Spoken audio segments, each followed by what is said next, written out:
ما مضى يا واسع الكرم يا أكرم الخلق ما لي من ألوذ به سواك عند حلول الحديث العامم يا رب بالمصطفى بلغ مقاصدنا واغفر لنا ما مضى يا واسع الكرم ولن يضيق رسول الله جاهك بي إذا الكريم تجلى باسم منتقم يا رب بالمصطفى بلغ مقاصدنا واغفر لنا ما مضى يا واسع الكرم يا ربي بالمصطفى بلغ مقاصدنا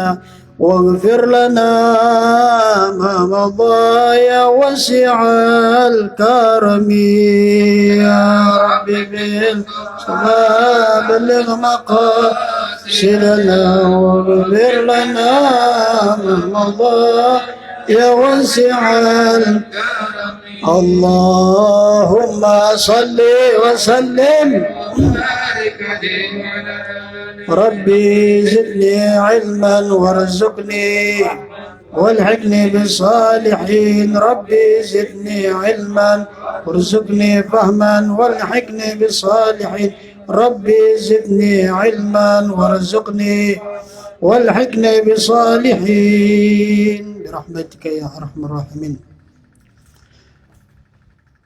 بسم الله الرحمن الرحيم.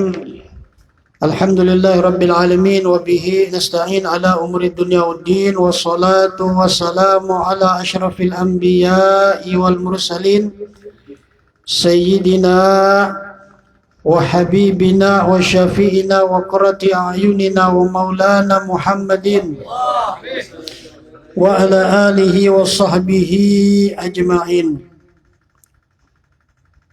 اللهم صل وسلم وبارك وكرم وعظم على سيدنا محمد الفاتح لما أغلق الخاتم لما سبق ناصر الحق بالحق والهادي إلى صراطك المستقيم وعلى آله وصحبه حق قدره ومقداره العظيم. أما بعد فقد قال الله سبحانه وتعالى في كتابه الكريم سبحانك لا علم لنا إلا ما علمتنا إنك أنت العليم الحكيم.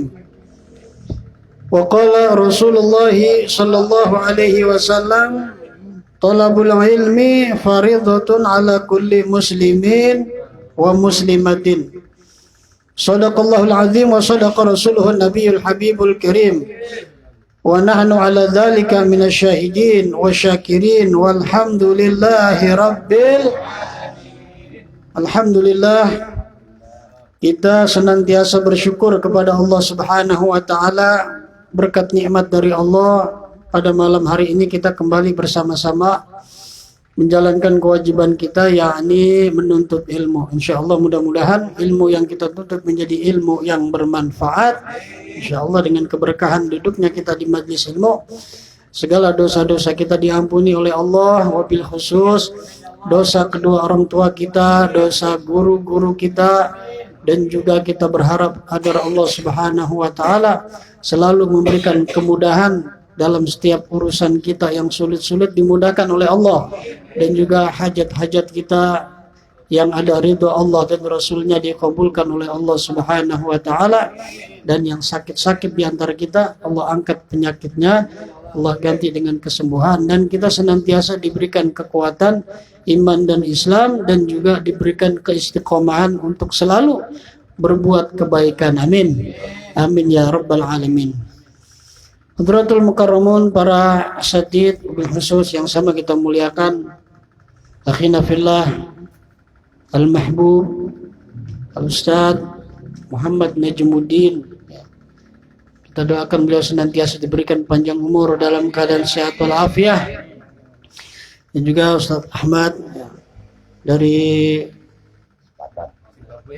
Zimbabwe Teori panjang ya. Sepakat. Kita doakan ya, Masya Allah nih orang tua istiqomah nih.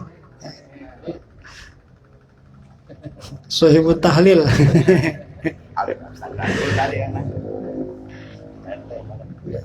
Nggak mau besok nggak? Bawa dia. Ustadz Ahmad, saya doakan juga beliau panjang umur, sehat afiat. Para jamaah sekalian, kita lanjutkan daripada kitab Risalah Dua Ilmu. Ini nanti yang son nih harus ini nih bisa. Hah? Ini setiap di sini selalu bermasalah, ini apa ya? Karena mungkin indoor kali outdoor kali ya, jadi beda ya. Hah? Iya kak, settingan nggak nemu-nemu.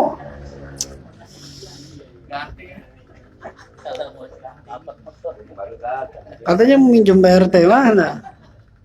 Kita sewa aja punya PRT. Kita harus segera ganti nih, beli ganti yang baru nih. Para jamaah sekalian, sebelum kita lanjutkan ya, kita alhamdulillah Allah takdirkan kita bisa duduk di majelis ilmu ya. Ini satu perbuatan yang enggak sepele, enggak murah. Karena fadilahnya itu sangat luar biasa. Cuman sekali lagi berkali-kali ya, saya tekankan bahwasanya fadilah-fadilah tersebut yang hebat-hebat di dalam menuntut ilmu kan udah kita dengar tuh. Orang jangankan dia duduk di majelis ilmu, dia mau ngelangkah aja dari rumahnya diampunin dosanya qabla ayyah tua, sebelum kakinya ngelangkah udah diampunin, belum berangkat dia. Udah gitu duduknya orang di majelis ilmu itu lebih baik daripada sholat sunnah 1000 rakaat, lebih baik daripada menengok 1000 orang sakit, lebih baik daripada mengantarkan 1000 jenazah. Waduh, segitu aja udah cukup sebenarnya. Atau tadi aja yang satu tuh, sebelum berangkat dia niat mau menuntut ilmu, itu diampunin dosanya sebelum ngelangkah. Itu udah diampunin, itu aja udah cukup sebenarnya satu fadilah itu. Tapi nggak begitu, Allah kasih banyak. Belum lagi yang hewan-hewan yang ada di lautan, yang ada di lubang-lubang, itu mintain ampun buat orang yang menuntut ilmu. Ya. Jadi hebat nggak tuh orang duduk di majelis semua, hebat nggak tuh? Hebat. Cuma sekali lagi itu bisa didapatkan kalau satu niatnya benar, yang kedua dia ngamalin ilmunya. Kalau dia niatnya nggak benar atau dia nggak ngamalin ilmu yang dia udah dapat, dia nggak dapat tuh fadilah-fadilah itu. Ya. Jadi bukan sekedar duduk di majelis ilmu, ya, yang penting ngaji gitu kan ya. Bukan, tapi ngaji yang penting, bukan yang penting ngaji. Kalau yang penting ngaji, siapa juga bisa duduk, daripada nggak ngapa-ngapain di rumah, duduk. Tapi niatin kita nuntut ilmu, dan juga niatin kita kalau ilmu yang udah kita dapat kita amalin, itu baru dapat tuh fadilah-fadilah yang luar biasa itu tadi tuh. Ya. Paham ya? Dan juga kalau kita ngaji nggak ada perubahan buat kita, nih orang ngaji nih, orang ngaji tujuan utamanya apa? Yang pertama, wa minal bakhil ilal karim. Orang tadinya dia belum ngaji pelit, udah ngaji mestinya jadi baik. Itu baru ngajinya benar tuh, dia berarti tuh ngamalin ilmunya tuh. Kemudian wa minat takabburi ila tawaddu'i.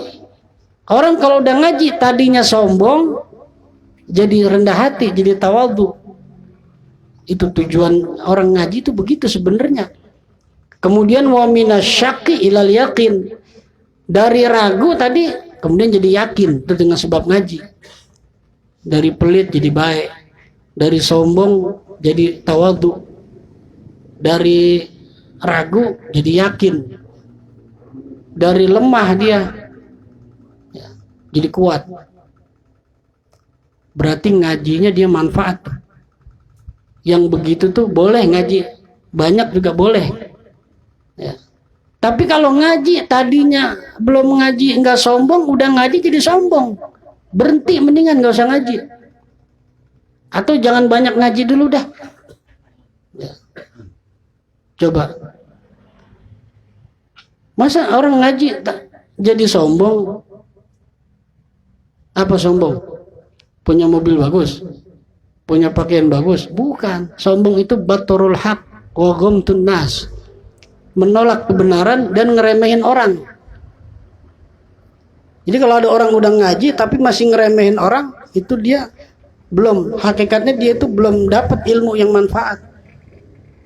Walaupun ngajinya tiap hari, Senin, Selasa, Rabu, Kamis, Jumat, Sabtu, Minggu, aku selalu ngaji. Tiap hari ngaji dia. Tapi dia masih ngeremehin orang, masih sombong, belum manfaat. Makanya tuh ulama ngatur tuh di dalam majlis ilmu tuh ada adab-adabnya yang mesti kita jalanin.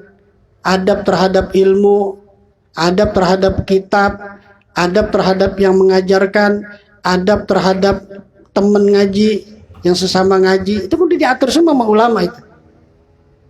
Kemudian adab dalam majlis ilmu. Nah itu semua diatur sama ulama supaya ngaji yang kita jalanin ada manfaatnya, bawa bekas buat kita. Tapi kalau itu nggak dijalanin, mau 1000 tahun dia ngaji, nggak ada manfaat yang bisa dia dapatkan. Paham ya? Jadi kita periksa diri kita dah. Gue udah bener belum nih ngaji nih ya? Gue rajin banget ngaji.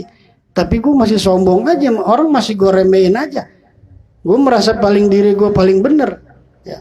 Wah ini salah nih, nggak bener. Berarti tinggal dilihat dah sesuai dengan dalam kitab Risalah 2 Ilmu. Tinggal dilihat, satu niatnya. Mungkin niatnya dia nggak benar waktu ngaji, makanya yang dia dapatkan ya bukannya yang benar, yang dia dapatkan justru malah jadi sebaliknya. Harusnya jadi baik, jadi pelit, jadi nambah pelit. Harusnya tawadhu jadi sombong. Harusnya yakin kok jadi ragu. Begitu paham ya? Mudah-mudahan insyaallah kita bisa mendapatkan ilmu yang manfaat ya insyaallah. Makanya dalam kitab Risalah 2 Ilmu nih Habib Usman tuh diatur tuh. Pertama syaratnya. Syarat orang bisa dapat ilmu yang manfaat. Dikasih tahu Habib Usman tuh. Ada berapa kemarin tuh? Ada berapa? Oi. Syarat dapat ilmu manfaat ada berapa tuh? 7. Itu inget-inget tuh. 1 apa, 2 apa, 3 apa, 4 apa, 5 apa, 6 apa, 7 apa. Ingetin Pik? Pik, inget nggak? Bini mulu diingetin. Topiknya kalau udah ngaji nih, bininya SMS hilang lagi udah. Ya Pik, begitu Pik? Enggak, oh enggak nih mah. Enggak ya, Bang Rindan ya. Kemudian setelah syarat selesai sama Habib Usman bin Yahya, disebutin adab. Setelah syarat, adab. Orang kalau mau dapat ilmu yang manfaat, dia mesti jalanin adabnya tuh. Nah kita baru masuk itu tuh ya. Dan nanti setelah itu baru di mabahas yang keempat, Habib Usman bahas alamat ilmu yang manfaat. Ciri ini orang ilmunya manfaat apa enggak nih, bisa kelihatan dari alamat, dari tanda gitu. Alamat, tanda kan likulli syai'in alamah. Setiap sesuatu kan ada tandanya, ada alamatnya. Ya misalkan, nanti kenal nggak Pak Teten?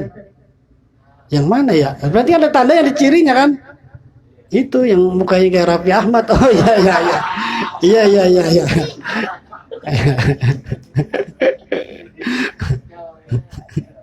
Kata anaknya, kata bohong. Boleh iya aja.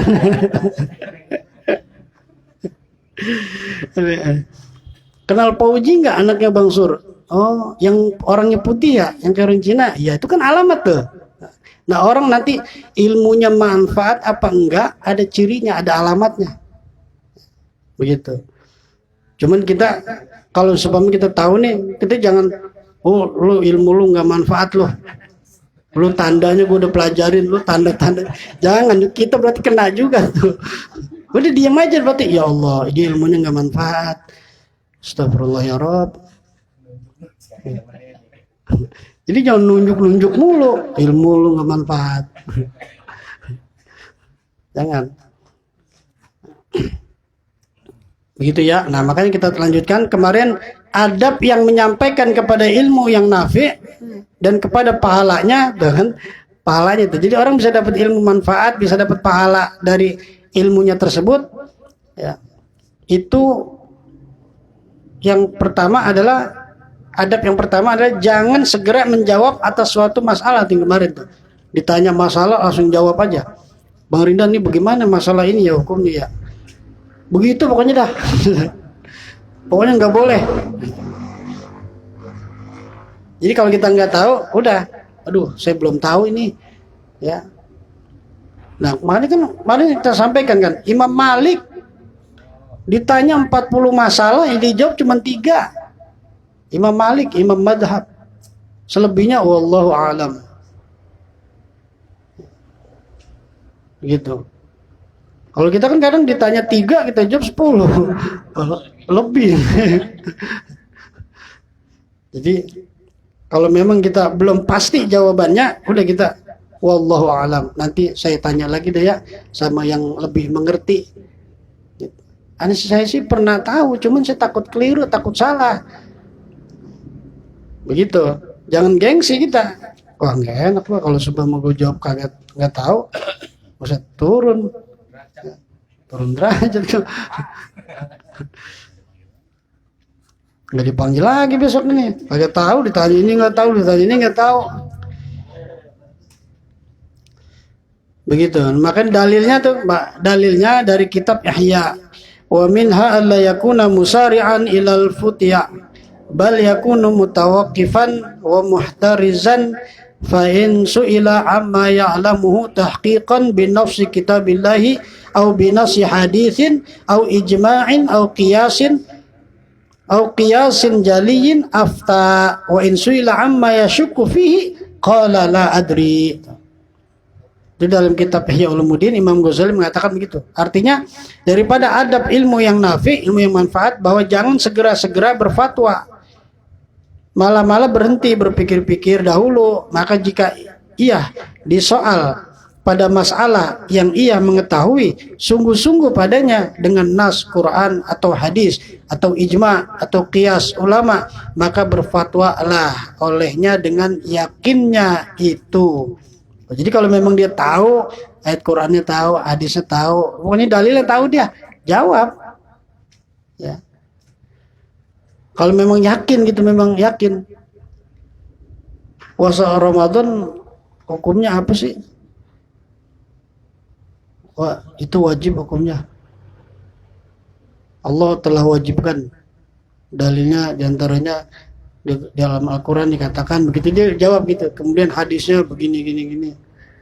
Atau kalau seumpama di Al-Quran nggak ada, di hadis nggak ada, perkataan ulama mengatakan begini, jadi itu boleh karena ulama ini telah mengatakan seperti itu di dalam kitab ini. Kalau memang dia itu yakin gitu. Tapi kalau seumpama dia nggak yakin, ya, jika disoal pada masalah yang masih syak, masih ragu dia pada hukumnya, maka ia kata aku tiada ketahui, yakni jangan ia malu dengan perkataan aku tidak mengetahui, sebab bahwasanya perkataan itu telah diamalkan oleh ulama-ulama, apalagi macam kita. Jadi ulama-ulama dulu aja nggak gengsi mengatakan nggak tahu, kayak Imam Malik 40 masalah 3 yang dijawab. Ya, kemarin ada kekeliruan Damaskus. Jadi orang dari Damaskus tuh nanya sama Imam Malik di kota Madinah. Dari jauh-jauh dia datang ke kota Madinah nanya 40 masalah. Dijawab cuma 3. Kata orang itu, gimana sih ya Imam? Kok nggak dijawab semua? Ya saya nggak tahu, saya cuma tahunya pasti 3. Gimana sih, katanya imam mujtahid. Terus kata Imam Malik, kamu dari mana? Dari Damaskus. Kamu cari menara yang paling tinggi di Damaskus, kamu naik, kamu teriak, katakan Imam Malik orang bodoh. Jadi kalau ulama-ulama dulu tuh nggak takut gimana, nggak ada urusan gitu. Yang penting dirinya selamat dan orang selamat. Nggak peduli dengan penilaian orang. Makanya kalau seumpama dia ditanya, dia yakin jawabannya, jawab. Tapi kalau seumpama dia ditanya, dia belum yakin jawabannya, jangan jawab. Atau kita ajak aja deh yang nanya itu dah ke rumah siapa gitu.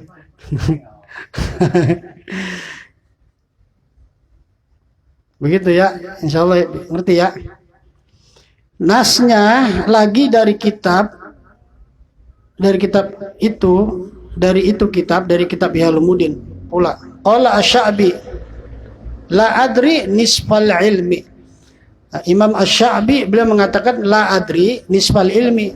Artinya telah berkata Syekh Asy-Sya'bi bahwasanya perkataan aku tidak mengetahui itu terbilang itu setengah daripada ilmu. Orang kalau mengatakan saya nggak tahu, itu ilmu, itu orang berilmu. Karena memang dia nggak tahu. Tapi kalau dia tahu, dia yakin tahu, tapi dia bilang, oh maaf saya nggak tahu. Karena dia nggak mau jawab, karena yang nanya ini pelit orangnya. Nanya mulu dia nih, ngasih kopi kagak. Wah maaf saya nggak tahu. Nah, itu masuk ntar man katamal ilma, siapa yang nyembunyiin ilmu. Al-jamallahu bila jamin min nar ya.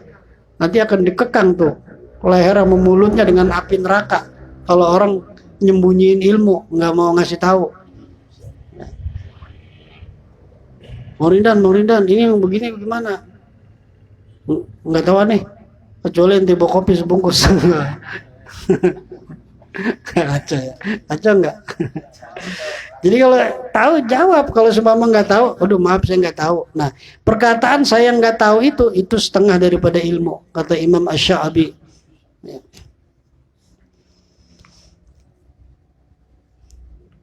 Nasnya lagi waqala Ibnu Mas'ud. Nah berkata Ibnu Mas'ud, Sayyidina Abdullah bin Mas'ud, sahabat Nabi radhiyallahu anhu. Innal ladzi yuftin nasa fi kulli ma yustaftaunahu la majnun. Kata beliau, berkata Ibnu Mas'ud, bahwasanya orang yang memfatwakan orang-orang di dalam tiap-tiap masalah yang disoal padanya, maka orang itu orang gila. Tuh kata Sayyidina Abdullah bin Mas'ud. Orang kalau ditanya fatwa dijawab semua sama dia. Tiap orang nanya dijawab, tiap orang nanya dijawab, tiap nanya dijawab, itu orang gila katanya. Lain halnya kalau memang dia paham tahu gitu. Ini maksudnya dia sembarangan begitu, kagak tahu belum yakin sebenarnya jawabannya, tapi dijawab semua. Ayo, siapa yang mau nanya? Duduk dia di atas apa? Di atas son duduk. Ayo, siapa yang nanya? Siapa yang mau nanya? Ayo silakan. Ayo nanya dong. Jangan diam aja. Semua disuruh nanya sama dia. Apalagi nanyanya pakai gaya lagi. Nanya dong. Aduh kacau.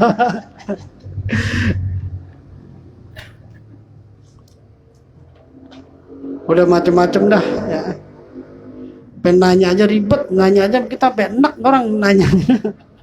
Ntar nanyanya muter dulu ya, muter terus sambil lambain tangan diatur-atur. Aduh. Jangan boji, yang ikutan boji, jangan. Nanya aja udah. Nasnya lagi wa kana fil fuqaha'i man yaqulu la adri aktsaru mimman yaqulu adri.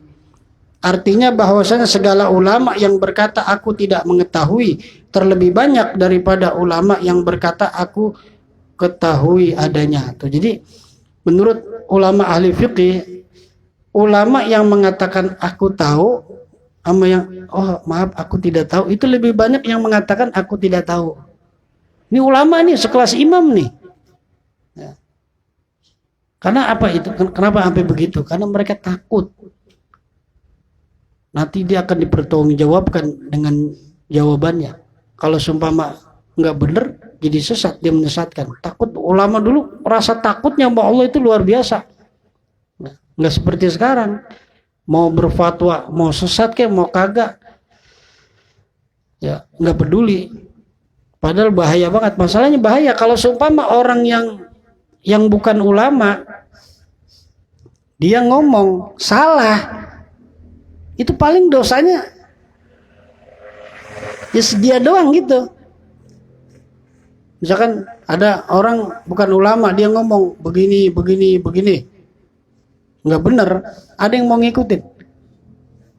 Enggak. Yang bener aja kadang kita nggak ikutin, kalau yang ngomong bukan ulama, bukan ustadz, begitu nggak? Kalau so tahu apa lo ngaji juga duluan gua, nah, itu sombong lah gitu. Itu nggak dapat manfaat dari ilmu. Kalau dia punya sifat begitu. Nah ini orang yang sekelas ulama itu harus punya takut yang sangat luar biasa dalam menjawab hukum. Karena kalau seumpama sampai salah, berarti kan fatwanya diikutin nggak tuh? Berapa banyak nanti yang akan mengikuti fatwanya, fatwa sesatnya, ya. Gitu. Tanggung jawab itu nanti, begitu.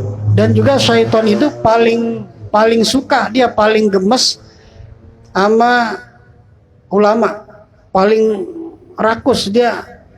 Syaitan itu godain ulama. Ya maksudnya apa? Biar ulama ini salah fatwanya, salah ngomongnya. Nanti kan yang kalau ulama ini sampai ngomong begitu kan yang ngikutin jadi banyak. Jadi dia nggak capek-capek godain yang lain. Satu aja nih gue godain nih.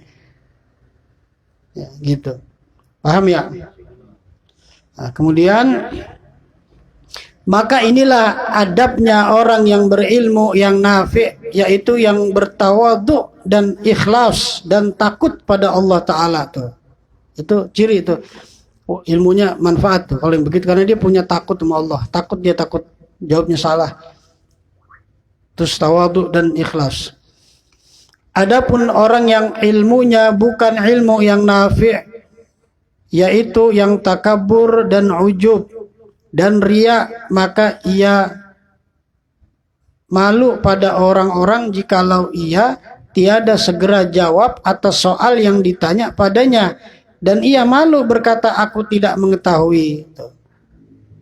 Sebaliknya tuh katanya, kalau orang yang ilmunya enggak nafi, ilmunya enggak manfaat, dia takabur, ujub dan riya, dan dia malu nanti kalau seumpama dia ditanya dia enggak bisa jawab, malu dia. Ya, malu. Begitu.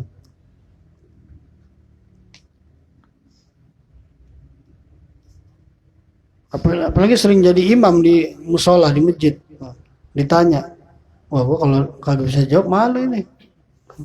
Sebentar ya, sebentar. 5 menit, saya mau ke dalam dulu, mau minum, buka Google dulu ya. Udah bilangnya kagak tahu udah. Jadi repot jadinya. Jadi maksain banget ya. Buka Google lama, sampai 5 menit lebih, orang kuotanya tinggal 5.000. Lama amat sih ini. Aduh, orang udah nungguin ini. Waduh, kacau nggak? Udah bilang aja, maaf saya belum tahu, ntar dah ya. Atau kita tanya dah sama kita punya guru, atau kita tanya sama Ustadz Anu dah. Ya. Begitu. Dan adabnya tuh bertanya itu ya, jangan lewat HP mulu. Kadang nanya satu masalah yang serius masalahnya ini pakai HP. Assalamualaikum. Bagaimana ya hukumnya ya? Wah. Parah nggak tuh?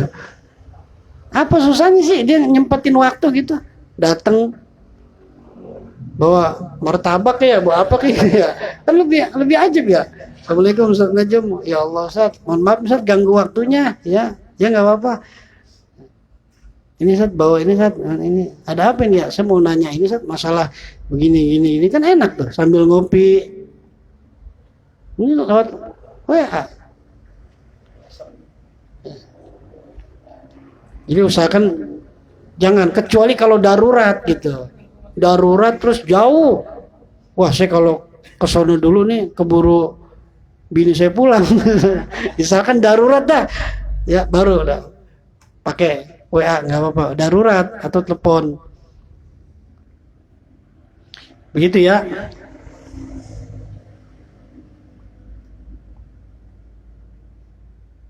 Nasnya dari kitab Ihya pula, wa man yurid ghaira wajhillahi ta'ala bi ilmihi fala tasmahu nafsuhu bi ay yuqirra ala nafsihi bi annahu la yadri.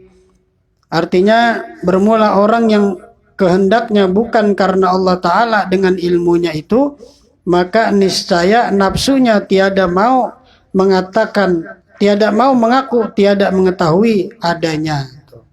Jadi katanya kalau orang itu dia ilmunya itu apa? Yang kehendaknya bukan karena Allah, niatnya bukan karena Allah, dia berilmu nurutin nafsunya, dia akan malu tuh untuk mengatakan tidak tahu, nggak mau, dan juga dia nggak mau mengakui ketidaktahuannya, nggak mau. Ya.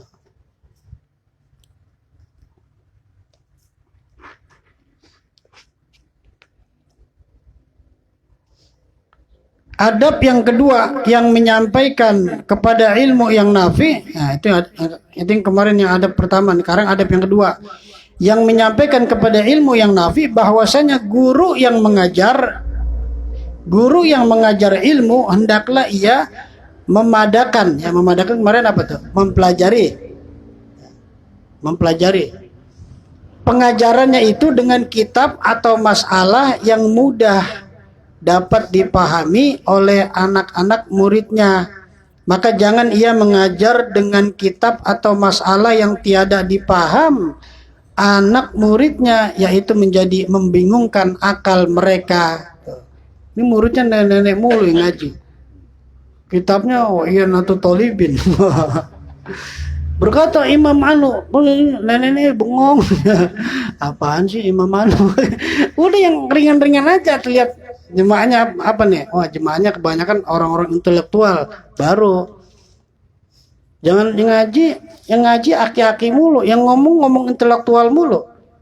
Jadi harus dikompresikan dengan data-data ilmiah. Aki-aki bengong aja. Ngomong apa sih? Kadang suka ada yang begitu. Mentang-mentang dia S2, S3 gitu, yang ngaji aki-aki mulu. Yang tahunya ibaratnya kangkung sama bayam gitu.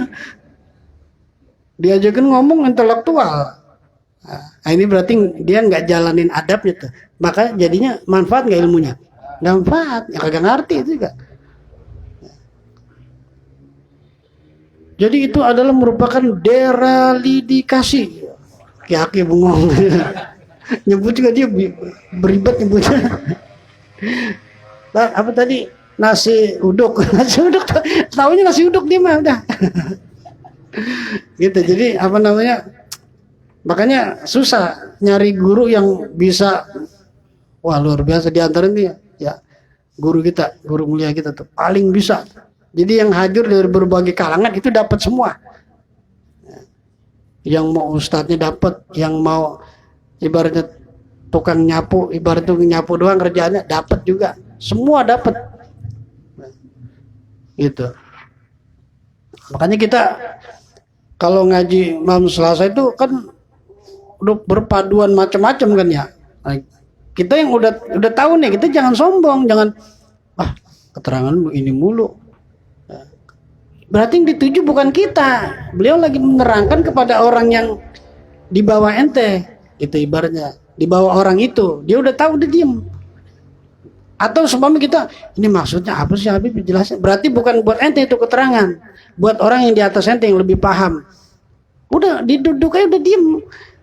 Ntar kita memang buat kita, alhamdulillah nih, ya, terima, gitu, amalin.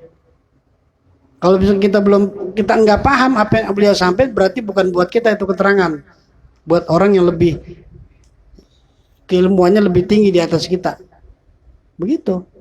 Ya. Nah makanya di sini juga ngaji kitabnya nggak tebel-tebel, nggak apa namanya. Nggak tinggi-tinggi, kitabnya Melayu semua. Enak nggak? Bisa nggak kita pahamin?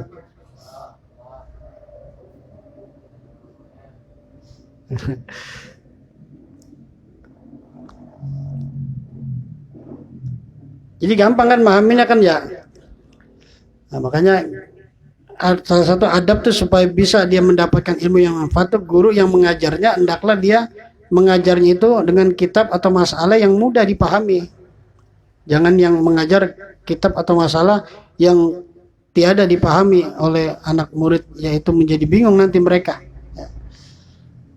Gitu. Apalagi udah yang ngaji udah macam-macam dah. Udah puyeng urusan masing-masing. Ya, udah capek, udah puyeng. Yang dibahas puyeng, nambah puyeng gitu. Aduh puyeng banget jadinya nih ah. Bermula dalilnya dari kitab Yahya, ayyaqtasira bil muta'allimi ala qadri fahmihi wa la yulqi ilaihi ma la yablughuhu ilmuhu fayunaffiruhu aw yahbitu alaihi aqluhu. Artinya hendaklah bahwa yang mengajar ilmu bahwa ia memadakan atau mempelajari dengan mengajar anak-anak muridnya atas sekedar yang boleh dapat dipahami oleh mereka itu. Maka jangan ia membawa padanya masalah yang tiada sampai pahamnya padanya. Maka ditakuti nanti rancu akalnya adanya. Begitu ya. Kita kagak ngerti nggak apa, ribet kita berdiskusi bumi itu bulat apa datar, itu aja muter-muter. Yang pelajaran ringan dia belum pahamin, udah sosokan dia mau pelajarin. Jadi ruh itu harus selalu kita cebok aja belum benar ya. Wah kacau dah. Udah kita jalanin aja udah. Kita belajar dari dasar, kita pahamin aja yang ringan-ringan kita pahamin dah, kita amalin. Masuk kamar mandi kaki kiri, keluar kamar mandi kaki kanan, masuk masjid kaki kanan. Udah jangan tinggi-tinggian bicaranya. Ya. Bicara ruh, bicara hakikat, bicara ma'rifat. Nur Muhammad ini masuk masjid kaki kiri. Pantas enggak? Bicara ma'rifat minum tangan kiri. Emang enak dilihatnya? Nggak enak. Menjijikan kalau bagi orang ahli ilmu itu menjijikan. Bicara yang dibicarakan tuh luar biasa gitu. Apa namanya? Kalam-kalam aulia segala macam. Tapi dirinya dia kayak begitu keadaannya. Minum pakai tangan kiri. Masuk masjid kaki kiri, masuk kamar mandi kaki kanan. Asal habis makan, betahak depan orang. Jadi ma'rifat, ketabuk. Kita gregetan kadang kalau dengar orang begitu tuh, dan kita tabuk aja dah. Itu aja dulu yang benerin. Udah bicara ma'rifat, makan betahak depan orang.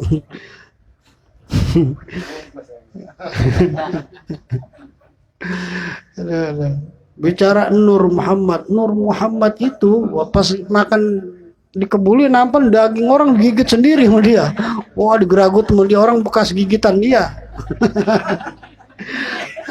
Kacau dah. Yang enak tuh kita raup nasi kebulinya tuh makan diri. Lu ketinggian lu bicaranya. Jadi kalau mau jadi pantas sendiri gitu ya. Kalau emang ibaratnya jangan pakai bicara yang tinggi-tinggi. Ada.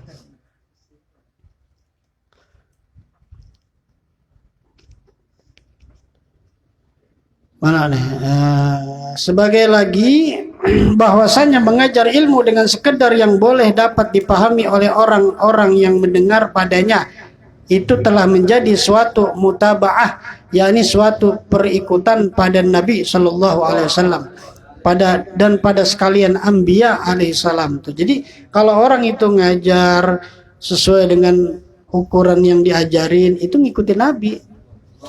Kan Nabi ngomong begitu. Nabi pernah mengatakan dalam hadisnya apa? Ala qadri ukulihim, gimana depannya? Jadi ajaklah mereka bicara ala qadri ukulihim. Itu Nabi yang nyuruh. Sesuai dengan ukuran akal mereka.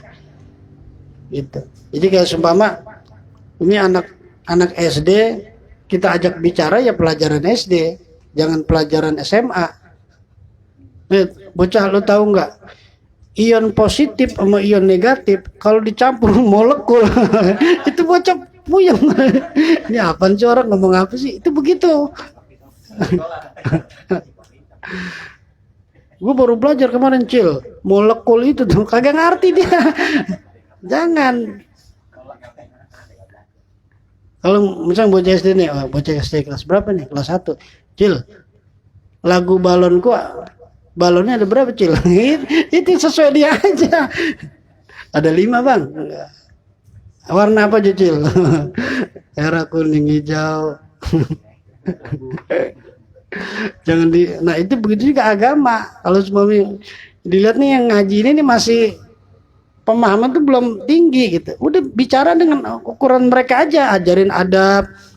Ya ini orang belum bisa cebok, ajarin cebok, ajarin fikih, ajarin adab. Ini orang nih kalau ngaji masih tidur baik di pojokan, minum pakai tangan kiri. Udah jangan diajarin yang tinggi-tinggi, itu aja ajarin. Ya. Makanya kadang suka lihat pengajian di masjid mana begitu. Yang di samping itu luar biasa ilmunya luar biasa, tingkat tinggi udah. Yang ngaji di pojok lagi begini deh. Terus ada aqua di depan, minum tangan kiri. Coba, pantas gak kayak begitu? Yang diajarin luar biasa, yang nyampein emang dokter LC belakangnya. Nah, begitu. Jadi udah ajarinnya sesuai dengan dia belum bisa cebok nih, ajarin cebok. Oh ini orang masih minum tangan kiri mulu, ajarin itu minum jangan pakai tangan kiri. Udah itu aja yang sesuai dengan akal mereka. Begitu. Jadi itu ibarat kayak tadi tuh anak SD tuh. Anak SD, dia belum mengerti molekul, dia diajarin molekul. Apa Ji molekul Ji? Hah? Nggak tahu molekul.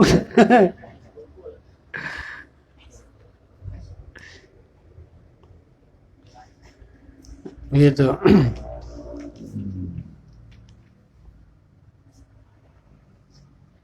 Nah jadi kalau seumpama kita berbicara sama orang sesuai dengan kadar akal mereka, itu ngikutin Nabi dan ngikutin para anbiya. Nasnya dari kitab Ihya Ulumuddin.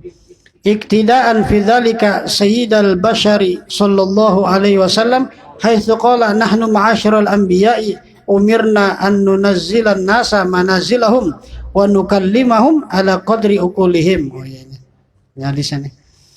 Artinya karena mengikut kelakuan Nabi sallallahu alaihi wasallam dengan sabdanya bermula kita sekalian anbiya diperintah oleh Allah Ta'ala bahwa kita buka cerita pada manusia dengan sekedar yang boleh keterima pada akal mereka itu. Loh, jadi Nabi, para anbiya diajarin begitu sama Allah. Jadi bicara kepada kaumnya itu sesuai ukuran akal mereka. Ya. Itu kayak macam kan sekarang yang lagi rame kan masalah keramat wali segala macam. Itu jangan terlalu disampaikan secara membabi buta di podium di mana-mana begitu. Karena orang ada yang dia belum nyampe akalnya. Nanti akan menolak dia. Wah, masa sih? Hebat banget. Nabi aja mi'raj cuma sekali. Ini Syekh Bakar bin Salim 70 kali mi'raj sehari. Oh, akalnya belum nyampe. Akhirnya nolak nggak dia? Nolak. Padahal itu benar. Nggak masuk akal, ya emang kagak masuk akal. Kalau keramat mah, kalau keramat wali bisa masuk ke dalam akal, nggak ada hebatnya. Justru keramat para wali itu nggak masuk akal. Kalau masuk akal bukan keramat. Sama kayak mujizat para nabi, masuk akal nggak? Nggak masuk. Nabi Musa ketika dikepung sama Fir'aun, di belakang Fir'aun sama tentaranya, di depan laut merah. Coba, menurut akal harus kemana tuh? Depan lautan, belakang Fir'aun pasukannya. Oh gimana Bang Rinan? Nyeduh kopi dulu dah, kita bendera putih. Saya nyerah. Kata Bang Rinan, gue gali tanah. Karena pasti pakai akal. Nabi Musa juga berhenti, diam, nggak bisa. Turun perintah sama Allah. Wadrib. Disuruh pukulin tongkatnya Nabi Musa ke lautan. Masuk akal nggak tuh? Lautan dipukul sama tongkat.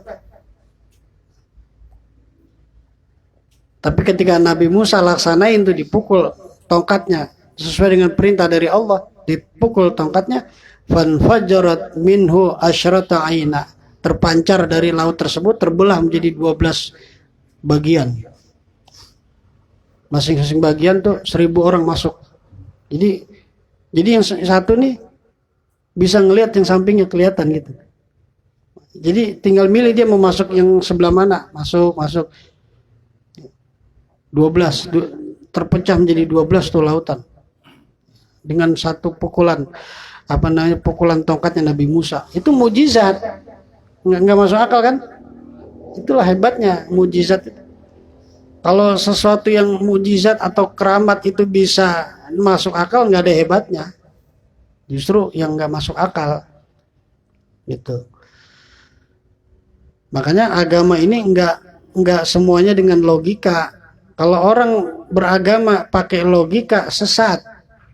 Makanya guru kita kan nyampein mesti ada nih akal, ilmu, iman. Ini kita ini mesti terliputi nih, akal, ilmu, iman.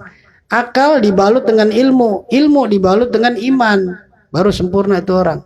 Tapi kalau dia logika doang, sesat. Atau ilmu doang, sombong. Atau logika sama ilmu, sama kayak guru gembul. Terus si gembul tuh ilmu sama logika doang, iman nggak ada. Makanya dia ilmiah versi dia beda sama ilmiah versi yang biasa umum. Gitu. Dengar nggak tadi perdebatan, diskusi gembul? Si gembul itu bahaya tuh orang logika itu. Jadi ilmiah kata dia itu harus bisa dilihat dengan bisa dengan dilihat dengan panca indera, baru ilmiah. Kalau enggak bisa dirasa, enggak bisa dilihat, enggak ilmiah. Ya, ini bahaya tuh pemikiran begitu. Sedangkan agama enggak semuanya dengan logika. Itu contohnya tadi tuh Nabi Musa. Ya. Suruh belah lautan dengan tongkatnya, kan enggak masuk akal. Kemudian pernah juga ada sahabat Nabi ketika perang berkecamuk, pedangnya patah. Dibawa ke hadapan Nabi. Ya Rasulullah, pedang saya patah. Apa kata Nabi? Khudil ud, ambil itu kayu. Balik lagi sana perang. Kalau pakai akal, kayu buat apa sih? Kayu ngelawan pedang. Kan kagak-kagak aja, paling dibuang sama dia kalau pakai akal. Tapi karena dia iman, tuh. Akal dikebelakangin. Diambil tuh kayu, dibawa perang. Akhirnya tiba-tiba fatahawwala syaifan, berubah jadi pedang beneran. Tuh kayu yang tadi diambil berubah jadi pedang beneran. Makanya dalam sejarah tuh perang yang pada saat itu dalam sejarah tuh pedangnya dinamakan Saiful Ud, pedang yang terbuat dari kayu. Dari kayu tadi diambil berubah jadi pedang beneran. Jadi banyak sesuatu yang nggak masuk akal, ya itu dalam agama kita. Makanya kita jangan selalu pakai akal gitu, pakai iman, gitu, paham ya? Kayak orang menyapu khuf, tahu kan dalam fikih kan menyapu khuf itu yang disapu bawahnya apa atasnya? Atasnya. Yang kotor bawahnya mesti atas yang disapu, kan nggak masuk akal tuh. Tapi hukumnya begitu syariat, makanya nggak bisa kalau logika dibenturkan dengan syariat, nggak ketemu. Begitu. Nah, dikit lagi. Mana?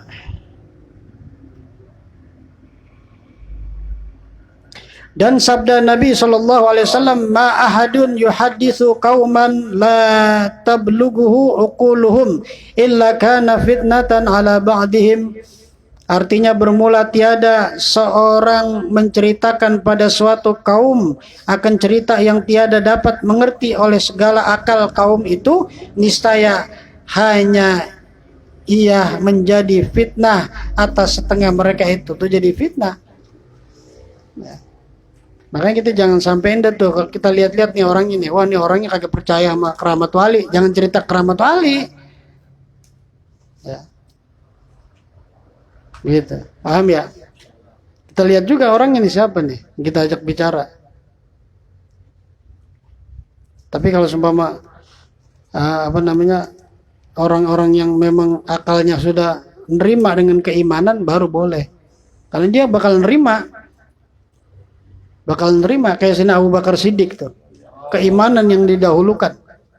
Makanya orang-orang jahiliyah pada saat itu tuh mereka pakai akal ketika dikatakan Nabi itu Isra Mi'raj dari Masjidil Haram ke Masjidil Aqsa, kemudian ke langit pertama sampai ke langit ketujuh, sampai Arsy.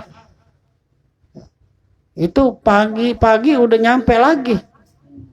Pada nggak percaya mereka karena mereka pakai akal. Tapi ketika Sayyidina Abu Bakar Siddiq ya, lagi jalan ketemu sama mereka tuh orang kafir Quraisy, ditanya, ya Abu Bakar, nih temen kamu katanya habis Isra Mi'raj dari Masjidil Haram ke Aqsa, kemudian ke langit pertama, ke langit ketujuh, terus ke Arsy, ke Sidratul Muntaha, sekarang udah balik lagi ke Mekah. Kamu percaya nggak dengan cerita temenmu itu? Apa kata Sayyidina Abu Bakar? Yang lebih dari itu saya percaya. Jangankan itu katanya, yang lebih dari itu kalau Nabi yang nyampein saya percaya. Abu Bakar berarti pakai apa tuh? Keimanan. Nah makanya kita tuh akal, ilmu balut dengan keimanan. Penting banget ini. Ya.